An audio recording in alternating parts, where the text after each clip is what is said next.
বন্ধুরা, এবছর তোমরা দুর্গাপূজায় জিরাট ঘুরতে আসছো? কোথায় কি প্যান্ডেল হয়েছে তোমরা জানো না? তাহলে জেনে নাও আমার এই ভিডিওতে।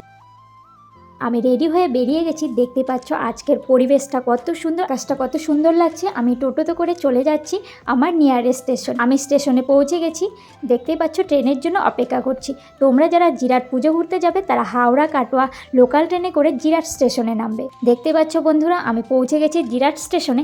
জিরাট স্টেশন থেকে আমি 3 নম্বর প্ল্যাটফর্ম দিয়ে বেরিয়ে চলে এলাম জিরাট বাস স্ট্যান্ডে। এবছর এখানকার পুজোর আকর্ষণ হচ্ছে দুবাইয়ের সুফিউ টাওয়ার, যেটা এখনও দুবাইয়ে তৈরি হয়নি, যেটা তোমরা জিরাটে দেখতে পাচ্ছ।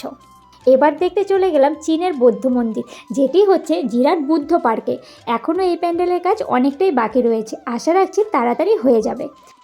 তারপর আমরা জিরাট স্টেশনের 1 নম্বর প্ল্যাটফর্ম দিয়ে চলে এলাম জিরাট স্টেশন পাড়া ক্লাবে, যেই প্যান্ডেলটি তৈরি হয় জলের উপরে।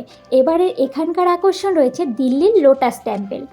সেই স্টেশন পাড়া ক্লাব থেকে 500 মিটার দূরত্বে রয়েছে জিরাট হাই স্কুল মাঠ, যেখানে এবারে বিশেষ আকর্ষণ হচ্ছে কাতারের মুন টাওয়ার। এই প্যান্ডেলটি কিন্তু এবছরে জিরাটের মূল আকর্ষণ হতে চলেছে। তারপর আমরা চলে গেলাম স্মৃতি মন্দির বিদ্যালয়ের কাছে, যেখানে অযোধ্যার রাম মন্দির হচ্ছে। এই ছিল এবছরের জিরাটের মোট 5টি পুজো প্যান্ডেল।